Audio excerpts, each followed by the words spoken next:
안녕하세요. 정대은입니다. 사회과학 조사방법론 중에서 기초통계를 인용하는 이유는요, 말로만 하지 말고 바로 이 숫자를 제시함으로써 상대를 설득하기 위함입니다. 따라서 여러 통계 기법 중에서 지금부터 살펴볼 여러 내용 등을 조금 깊이 있게 학습하시기 바랍니다. 자, 먼저 수치자료 특성치, 중심경향치, 산포도, 그리고 분포 형태 등에 따라 의미가 조금 다를 수 있다. 자, 평균, 중앙값, 그리고 최빈값 등을 제시할 필요성이 있다는 것이고요.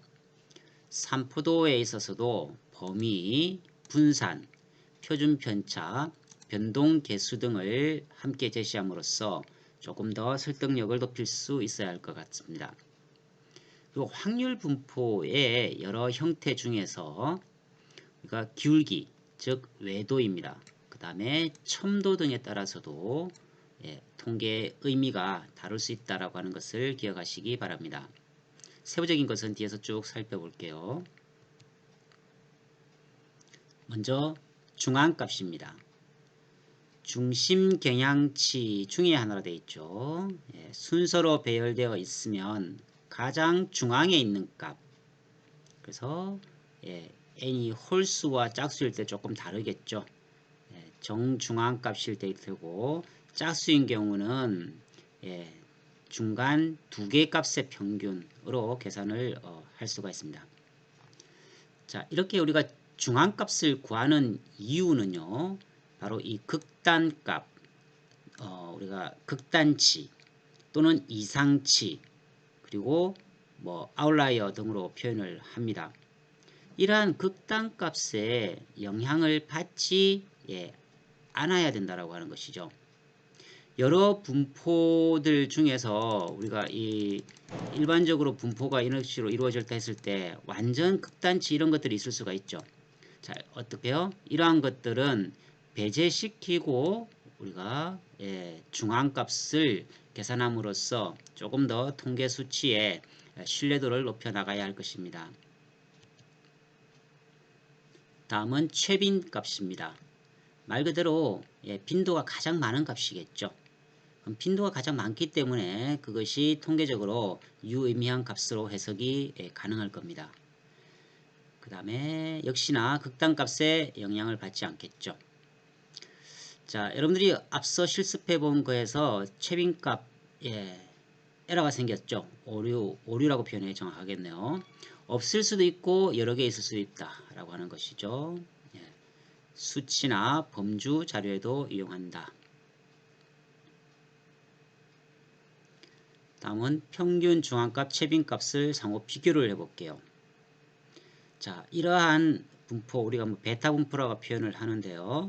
자, 이러한 분포의 경우에 실제 평균값과 그 다음에 최빈값 그리고 미디언 즉 중앙값이 서로 다를 수 있다라고 하는 것이죠. 뭐 반대의 기울기인 경우도 마찬가지겠습니다. 자, 이 실제 이제 계산식을 한번 비교를 해보세요. 민 평균이죠. 예를 들어 시그마 값 전체를 개수로 나누면 될 겁니다. 그 다음에 미디언 값은요 2분의 n 플러스 1 번째 값이죠. 그 다음에 모드에서는 뭐 특별한 이제 계산값은 뭐 없습니다. 다만 뭐 빈도가 가장 많은 것을 자동 계산을 구해주겠죠. 다음은 레인지입니다. 범위. 산포도 측정치로서 최대값과 최소값 간의 차이라고 되어 있습니다. 그래서 우리가 맥시멈 값과 또 미니멈 값을 구할 수가 있겠죠. 자료 분포에 대해서는 상관없이 최대값과 최소값의 차이가 다른 변수에 비해서 지나치게 크다고 한다면 그 원인을 파악, 제시하는 것이 필요하겠다라고 하는 의미입니다. 다음은 4분위수 편차입니다. 제1사분위와 제3사분위수 간의 차이라고 되어 있습니다. 그래서 Q3에서 Q1을 뺀다고 표시를 하고 있죠. 자, 일반적으로 뒤에서 언급이 되겠지만, 자, 이러한 뭐 정기분포를 따른다고 했을 때에 평균을 기준으로요, 이렇게 1 이렇게 구분을 좀 하자는 거죠. 그래서 이 값들에서 Q3이라고 할 수 있는 이 값의 확률, 이 전체 면적이겠죠. 이 면적에서 Q1의 값을 배제를 시키면 훨씬 더 유의미한 것으로 해석이 가능하기 때문에 중간 50%의 분포를 우리가 확인해 보기 위해서, 즉 극단값의 영향을 받지 않도록 하기 위한 통계기법의 하나라고 할 수가 있겠습니다. 다음은 분산과 표준편차입니다. 여러분들이 몇 번 엑셀로 아마 실제 분산과 표준편차를 계산하는 방법을 터득을 하셨을 것 같은데요. 가장 많이 쓰는 측정치로서 자료 분포를 고려한다라고 되어 있습니다. 즉 평균 대비 상대적 위치를 파악하자는 것이 목적일 수가 있겠습니다. 평균을 기준으로 한 변동을 지금 표시하고 있죠. 그래서 샘플인 경우는 X바, 모집단인 경우는요, 뮤로 표현을 했었죠. 실제로 뭐 4, 6, 8, 10, 12의 값이 있을 때에 샘플로 간주를 하면은요, 평균은 8.3이라는 것을 우리가 쉽게 구해 볼 수가 있습니다. 자, 이 자료 분포를 고려한다라고 하는 것은요, 여러 데이터 분포 중에서 평균 대비 상대적 위치, 즉 평균을 기준으로 떨어져 있는 이 위치를, 물론 여기는 마이너스 값이고 여기는 플러스 값이겠죠.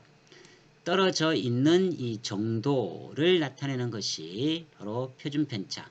그리고 표준편차는 마이너스가 나올 수 있기 때문에 양수화 시켜 놓으면은 바로 분산값이 되겠습니다. 다음은 삼포도 기호입니다. 모집단인 경우와 표본인 경우 분산이나 표준편차의 표기 방법이 다르다라고 하는 것만 이해를 하시면 되겠습니다. 자, 집단 자료의 경우에 있어서는 바로 모집단과 표본에 대한 공식이 굉장히 복잡하게 나와 있죠. 그 중에 여러분들이 모집단인 경우는 n으로 계산을 하지만 표본인 경우는 n-1개로 계산한다는 이유가 뭐였죠? 바로 이 자유도 때문에 그렇다라고 하는 것을 여러분들이 숙지를 좀 하시기 바랍니다. 우리가 어쨌든 이 모집단의 특성을 나타내는 모수를 정확하게 이 표본을 통해서 추정하는 것이 중요하죠. 따라서 그 차이가 최소가 되기 위해서요, 바로 표본의 어떤 그 기대값을 추정하고자 하는 이 모수와 최대한 가깝도록, 즉 근사시켜서 우리가 추정하는 것이 중요합니다. 그래서 이러한 모수를 정확하게 추정하는 것을요, 바로 이 모수의 글씨가 잘 안 써지네요. 모수의 불편 추정이라고 합니다. 불편 추정. 모수의 불편 추정량이라고 표현을 합니다. 뭐 용어 하나만 읽히고 넘어갈까요? 모수의 불편 추정. 모수의 불편 추정이라고 한다라고 하는 것만 하나 기억을 하시고 넘어가겠습니다. 자, 다음은 변동계수에 관한 내용입니다. 자, 항상 퍼센테이지 값으로 표시를 하게 되어 있고요. 자, 평균에 대한 변동의 상대값이다 라고 되어 있죠. 그리고 2개 이상의 집단 평가를 할 때 활용하는 것이 바로 변동계수입니다. 계산식은 뭐 이렇게 나와 있습니다. 계산식을 한번 보시면 퍼센테이지니까 곱하기 100이 되어 있죠. X바 샘플인 경우를 뜻하겠죠. X바를 시그마 값에서 X바를 나눈 곱하기 100, 즉 퍼센테이지 값으로 표현한 것을 우리가 변동계수라고 표현한다는 겁니다. 자, 2개 이상 집단, 즉 A라고 하는 집단과 B라고 하는 집단에 대한 성적 비교를 한다고 합시다. 자, 우리가 성적 비교를 할 때 보통 이 시그마 값을 가지고 많이 하죠. 자, 시그마 값을 가지고 두 집단의 성적 비교를 해서 표준 편차가 A가 예를 들어서 뭐 1이고 B가 2, 즉 분포가 너무 평균을 중심으로 크다는 거죠. 그러면 A 집단의 분포, 즉 성적이 가장 뭐 이상치라고 표현하기 어렵습니다만 A 집단이 B 집단에 비해서 편차가 적으니까 훨씬 더 뭐 공부를 성적을 잘 취득했다라고 할 수 있을까? 결론도 말씀드리면 아닙니다. 왜요? 바로 이 표준 편차만을 비교를 했을 때에 여러 통계 오류가 발생할 수 있다는 뜻이에요. 따라서 이러한 변동계수를 이러한 산식을 통해서 활용함으로써 조금 더 그 근사치, 즉 우리가 불편 추정량을 줄여나갈 수 있는 노력을 해야 한다는 뜻입니다. 구체적인 걸 뒤에서 다시 한번 살펴볼게요. 문제를 보시면 어느 기술자가 변동폭이 더 큰가, 즉 평균으로부터 많이 떨어져 있는가의 개념이겠죠.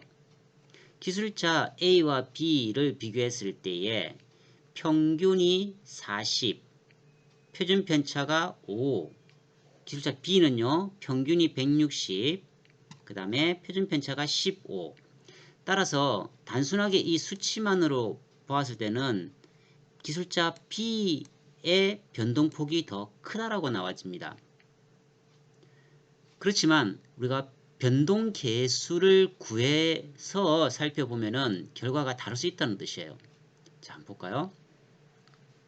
실제 계산 공식에 의해서 자, 시그마의 값을 평균으로 나누어 줘서 곱하기 100을 했더니 기술자 A는요 12.5%, 기술자 B는 9.4%로 앞서 간단하게 살펴본 데이터 표준 편차 비교만 했을 때와 반대의 결론이 도출됩니다. 이처럼 우리가 변동 계수를 활용해서 두 집단을 비교하는 것이 정확한 계산 방법이라고 할 수가 있겠습니다. 지금까지 학습하신 내용을 정리해 보겠습니다. 먼저 범위라고 하는 것은요, 라지와 최소값의 차이로서 전체 산포도의 개념을 담고 있습니다. 4분위 편차는요, Q3에서 Q1을 뺀 값, 즉 50% 범위 내에 들어갈 수 있도록 하기 위해서 극단치를 제외한 값을 표현할 때 사용합니다. 표준 편차는요, 표본 평균에 대한 산포도의 개념으로 익히시기 바랍니다. 즉 평균으로부터 떨어져 있는 거리죠. 근데 이거는 이제 표본과 모집단의 경우와 서로 공식이 조금 차이가 난다라고 하는 것을 이해하시기 바랍니다. 분산은요, 앞서 언급된 표준 편차를 제곱승한 것이죠. 즉 양수와 작업을 거친 것으로 표본 평균에 대한 변동의 폭을 나타내는 것이 바로 분산입니다. 변동계수는 표준 편차로 구했을 때의 통계적 오류를 최소화시키기 위해서 우리가 n으로 나눈 값이었죠. 즉 상대적 변동의 폭을 측정하기 위한 개념으로 이해를 하시기 바랍니다. 다음은 정규분포입니다. 서로 다른 크기 자료나 서로 다른 평균 및 분산에 대해서 표준화를 시키는 작업입니다. 따라서 통계적 활용도가 매우 높은데요. 공식은 표준 편차 분에 구하고자 하는 값에서 표본의 평균을 뺀 값으로 산출을 합니다. 이러한 정규 분포는 우리가 연속 확률 분포에서 가장 중요하고 널리 사용되는 이 확률 분포인데요. 가우스 분포라고도 하고요. 정규 분포의 그 표를 보시면 항상 이렇게 종 모양으로 되어 있죠. 그래서 평균을 중심으로 좌우 대칭되는 이 종 모양을 띄고 있습니다. 즉 이 값과 이 값, 즉 면적이 서로 같게 나오죠. 0.5인 것이죠. 이러한 정규 분포를 우리가 이제 표현할 때는 n으로 표현하죠. 자, n 뮤입니다. 그죠? 뮤 평균이죠. 그죠? 평균과 분산으로 이제 표시를 합니다.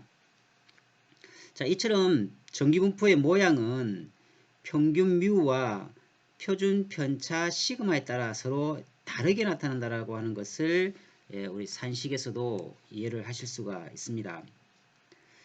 따라서 이 정규 곡선의 가장 높은 점이 이제 평균이 될 것이고, 평균이 이렇게 되죠. 그죠? 그래서 이게 이제 평균 뮤가 되겠습니다. 이 점은 또한 우리가 앞서 살펴봤던 중앙값 혹은 최빈값이기도 하다는 것을 여러분들이 모양으로 보고도 충분히 이해를 하실 거예요. 이러한 정규 분포의 경우에 표준 편차의 값이 클수록 분포의 폭은 점점 넓어지고 이 높이가 낮아집니다. 즉 이러한 형태를 띠게 된다라고 하는 게 결론이겠죠. 뒤에서 다시 한번 상세히 살펴볼 것이고요. 이러한 확률 변수의 그 확률은 정규 곡선의 면적, 즉 이 면적이죠. 이 면적이 되고 결국 전체 면적의 합은 1이 된다는 것을 알 수가 있습니다. 그래서 이 분포가 평균을 중심으로 서로 상호 대칭이기 때문에 평균을 중심으로 양쪽이 각각 0.5가 된다는 것을 여러분들이 그림을 보고 이해를 하실 수 있을 것 같습니다.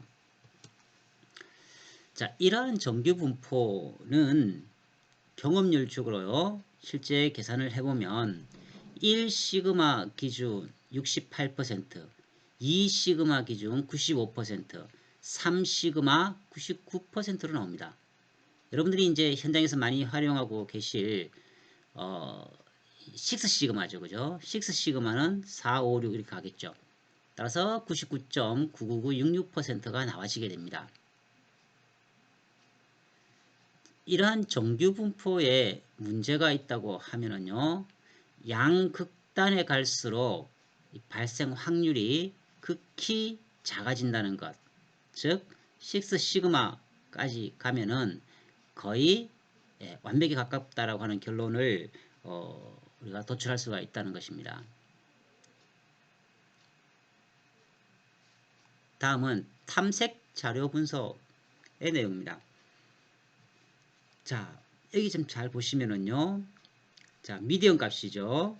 미디언 값을 기준으로 해서 먼저 Q1과 Q3, 즉 Q3에서 Q1을 뺀 이 값이 바로 범위라고 하는 표현을 썼었죠. 그리고 이러한 범위의 경우에는 극단치, 즉 아주 멀리 떨어져 있는 이러한 즉 상한과 하한값을 벗어나는 이러한 값들을 배제시키고 우리가 최대한 모수에 가까운 값을 구할 수 있다라고 하는 의미에서 이러한 것이 의미가 있다라고 말씀을 드렸습니다. 다음은 외도입니다. 자, 이 중간 이것이 평균이든 또는 최빈값이든요. 우리가 상호 좌우 대칭이 되지 않는 이러한 분포들도 얼마든지 나올 수 있다는 겁니다. 즉 종 모양의 어떤 정규 분포가 아닌 이런 분포의 경우 여기서는 분포 A라고 되어 있죠. 또 반대의 기울기 형태인 분포 B도 있을 수가 있다는 겁니다. 즉 비대칭 정도를 뜻하는 거죠. 자, 양수이면은 왼쪽 기울기 이렇게 나타나고요.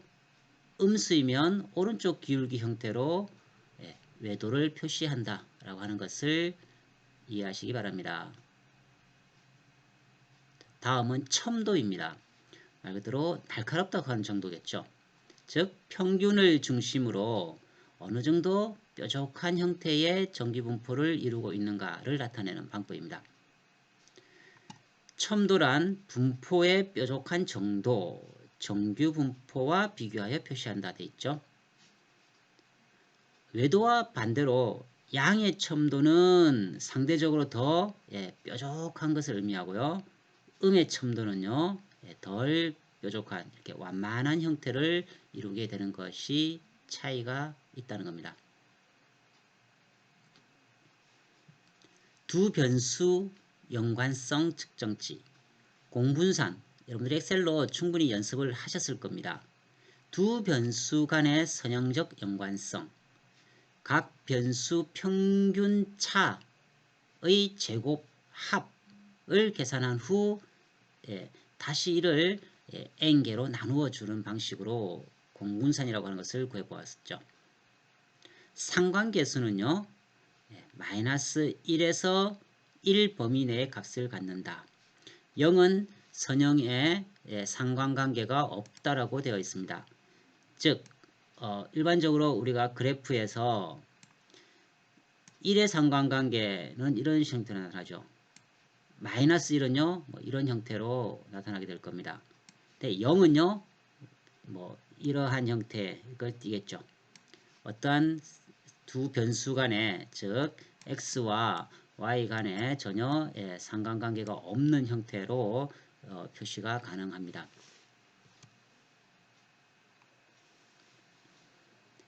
여러분들이 이해를 좀 돕기 위해서요. 먼저 이 정규 분포를 구하는 공식입니다.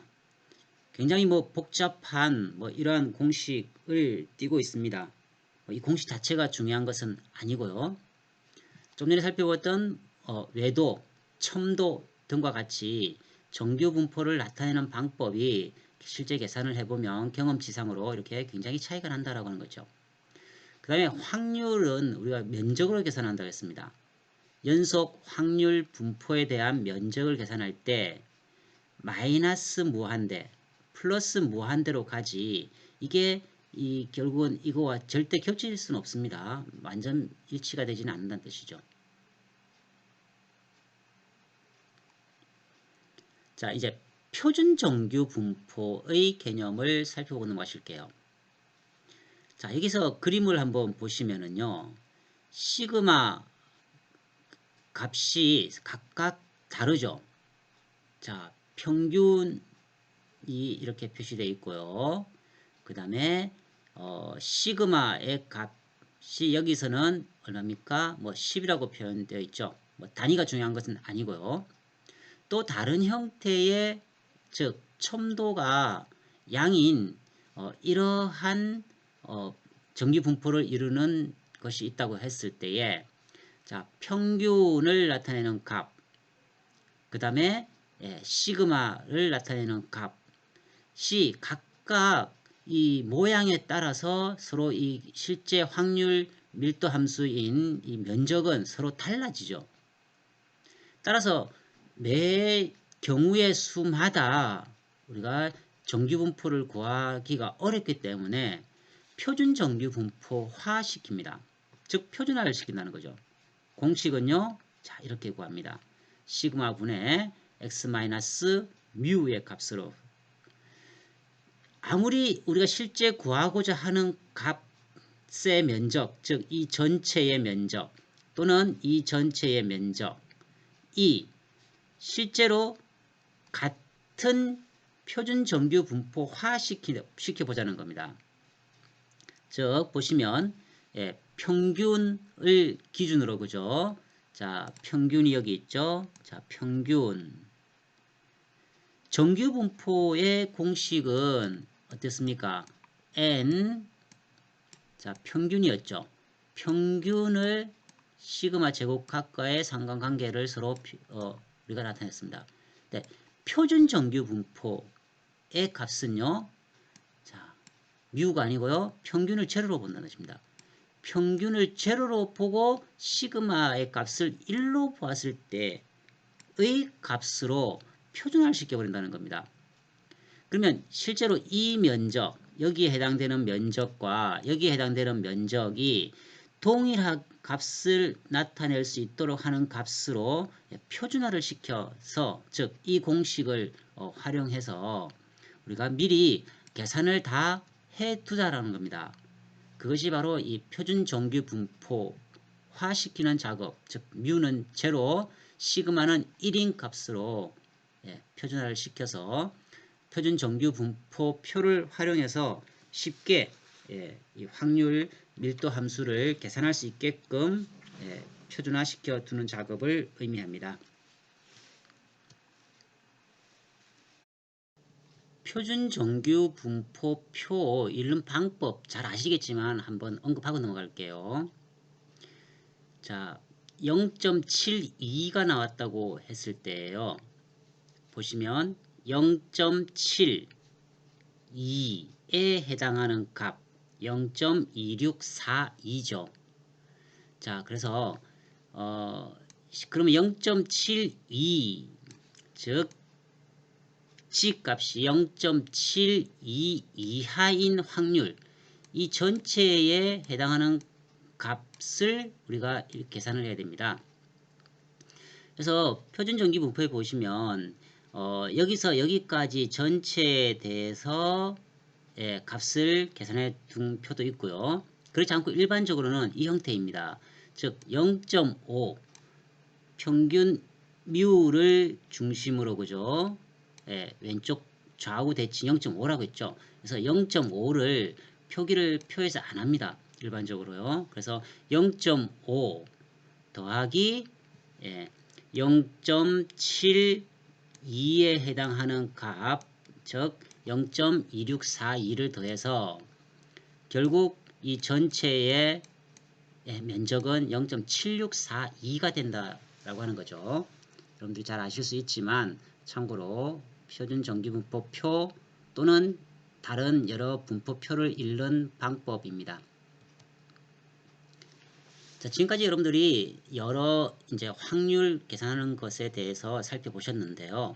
정리하는 차원에서 다시 한번 이 확률과 확률 분포에 관한 내용을 살펴보겠습니다. 먼저 확률 변수의 개념부터 이해를 하실게요. 표본 공간상의 모든 표본점들의 수치를 부여하는 규칙을 확률 변수로 정의를 하고 있죠. 확률 변수. 즉, 두 개의 동전을 던져서 나올 수 있는 경우의 수, 총 4가지라고 하는 것을 우리가 쉽게 이해하실 수가 있죠. 전체 앞면 혹은 뭐 전체 뒷면 이렇게 나오겠죠. 그죠?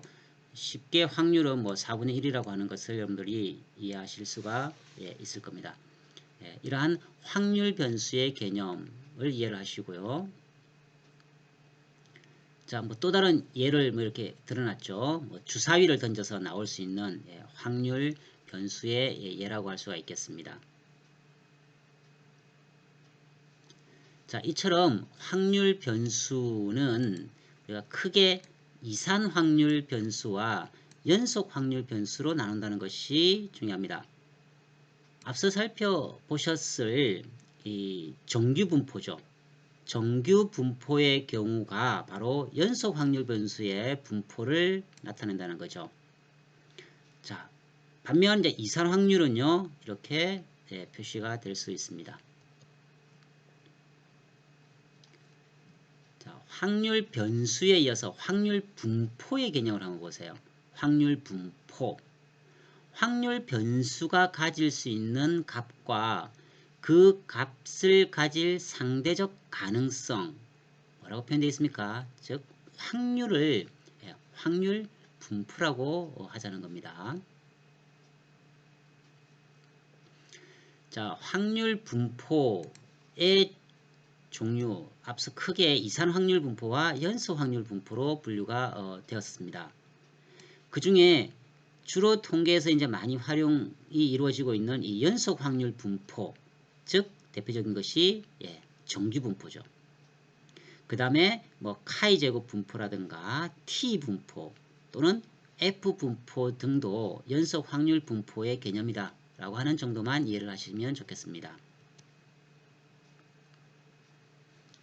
자, 뭐 잘 살펴보셨겠지만 정규 분포에 관해서 다시 한번 정의를 하고 넘어갑니다. 이러한 연속 확률 분포 중에서 가장 대표적인 것으로서요, 종 모양으로 좌우 대칭, 즉 0.5라고 했죠. 평균과 분산에, 그죠? 평균과 분산에 따라 구체적인 분포의 뭐 위치와 모양이 결정된다고 했습니다. 그래서 시그마의 값에 따라 이렇게 완만한 경우와 조금 더 뭐 뾰족한 경우, 뭐 이런 것들이 있었죠. 다 시그마의 이 분포에 따라서 모양이 변화가 되었습니다. 자, 정규 분포의 모수, 파라미터는 위치 모수인 평균 뮤라 되어 있습니다. 즉, 이 평균 뮤를 기준으로 좌로 이동, 우로 이동 하는 형태로 표시가 가능했었고요. 그 다음에 이 시그마 값이죠. 시그마 값이 커질수록 더 뾰족한 그런 형태를 띈다라고 했었습니다. 다음은 표준정규 분포입니다. 그러니까 각각의 여러 형태에 따라서 이러한 모양이 다 틀렸죠. 그죠? 다 틀립니다. 시그마의 값에 따라서요. 이것을 개별 계산하기가 매우 어렵더라는 거죠. 따라서 표준정규 분포화를 시켜서, 즉 어떻게 표시한다? n 0이었죠. 자, 뮤를 제로로, 시그마를요 1로 표시하는 방법으로 정규화를 시켜서 쉽게 우리가 표준정규 분포표를 보고 확률을 쉽게 계산할 수 있게끔 한 것입니다. 다음은 중심극한 정리에 관해서 살펴볼게요. 자, 중심극한 정리, 우리가 라지 n명, 즉 모집단의 n명으로 구성된 모집단으로부터 스몰 n, 즉 샘플이겠죠. n명을 구성된 표본을 추출하는 방법의 수는 우리가 컨비네이션으로 계산을 하죠. 이러한 모집단의 분포가 정규 분포이면 샘플은 반드시 정규 분포를 따르게 되어 있습니다. 하지만 실제 정규 분포가 아닌 이런 형태의 분포이라고 하더라도 결국은 정규 분포화 된다는 것이 중심극한 정리입니다. 물론 거기에는 단서가 있겠죠. 샘플이 30개 이상이어야 된다는 전제가 붙습니다. 세부적인 건 뒤에 다시 한번 살펴보고요. 자, 표본 평균 X바로 표현했죠. 모집단에서 추출하는 표본의 크기 스몰 n이 클수록입니다. 표본 평균의 분포는 구름 모양에서 점차 종 모양의 정규 분포에 접근, 근사한다라고 하는 것이 중심극한 정리라고 하는 의미입니다. 자, 모집단에서 n 컨비네이션 n의 방법으로 여러 이런 경우가 수가 있겠죠. 자, 이러한 것이 표본이 클수록 이 샘플을 통한 샘플의 평균 값은요, 점차 원래 이러한 모양에서 이러한 정규 분포화 되더라는 뜻입니다. 자, 사례를 한번 보실게요. 자, 샘플의 크기가 1일 때, 2일 때, 3일 때, 4일 때 쭉 이렇게 크기가 점차 커지고 있죠. 커지면 커질수록 실제 계산해 본 결과를 밑에 차트화 시켜놨습니다. 1일 때, 자, 2일 때, 3일 때, 4일 때 어떻습니까? 예.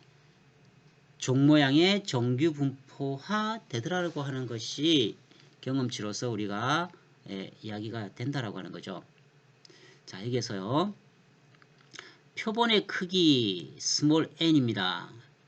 증가시키면서 표본 평균 x바죠. 의 분포의 모양 변화를 점차 이렇게 살펴보았었는데요. 표본의 크기가 커짐에 따라 표본 평균의 분포입니다. 여러분 용어 혼란이 있으시면 안 돼요. 표본 평균의 분포는 모집단의 자 평균 뮤였죠. 평균을 평균으로 하고 n분의 시그마 제곱을 분산으로 한다 되어 있습니다. 즉 전체 루트를 제곱성을 시켜보면 어떻게 됩니까?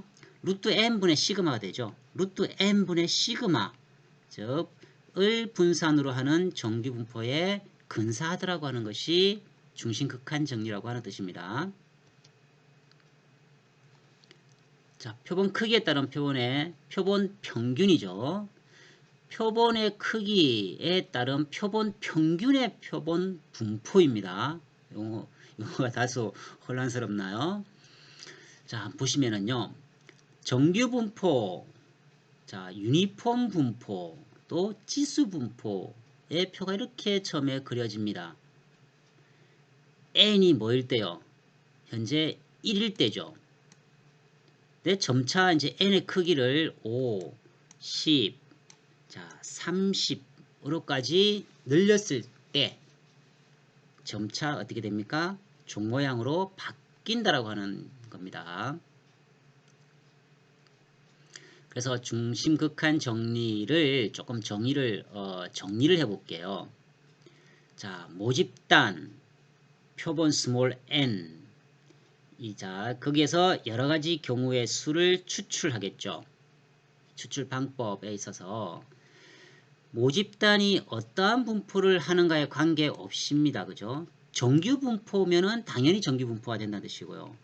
모집단이 이러한 분포를 따르더라도 추출한 표본 크기 n이 커질수록 자, 표본의 평균 x바는 점차 정규 분포에 준하는 분포를 하게 된다. 자, 거기에서 어떻게 나옵니까? 일반적으로 표본 크기가 30개. 즉 여러분들이 샘플을 통해서 확률 계산을 하실 때요. 표본을 중심극한 정리에 의거 30개 이상을 하면 표준 정규 분포 표를 활용해서 쉽게 계산을 할 수 있다라고 하는 뜻이겠습니다. 자, 여기서 자료의 표준화의 개념을 한번 볼게요. 표본 평균이 정규 분포를 하여도 정규 분포상의 특정 구간 내의 값을 가질 확률을 직접 구하는 것은 불가능합니다. 매우 어렵다고 하는 표현이 정확하겠죠.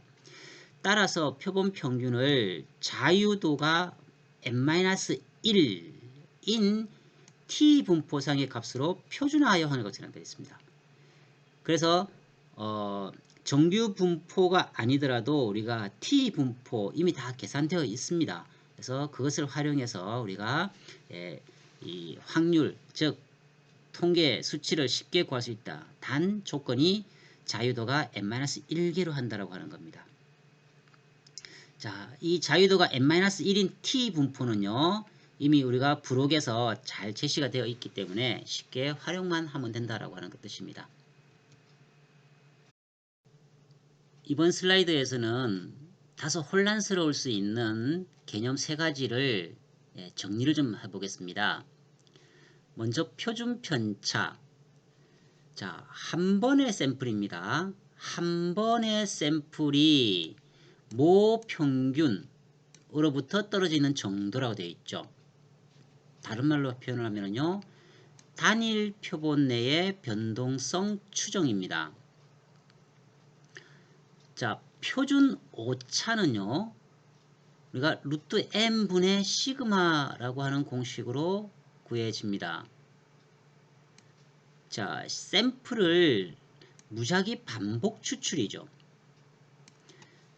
다른 말로 하면은 단일 표본 내가 아니고요, 표본 간입니다.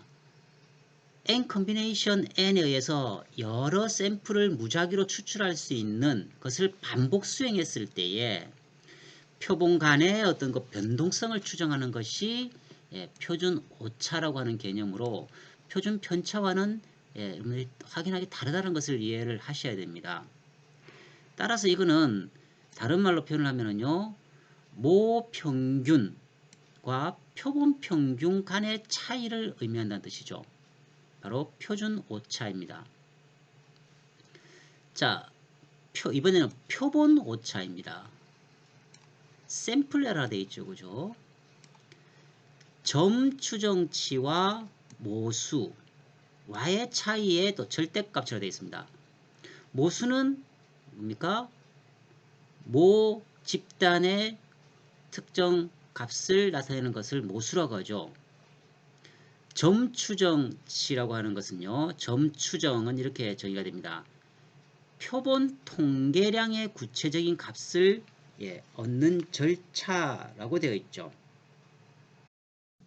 다른 말로 표현을 하면 모집단에서 특정 성질을 갖는 개체들의 비율 정도로 좀 어려운 표현으로 쓸 수가 있겠는데요. 예를 들면 이런 거죠. 자, 우리가 X바가 있습니다. 그죠?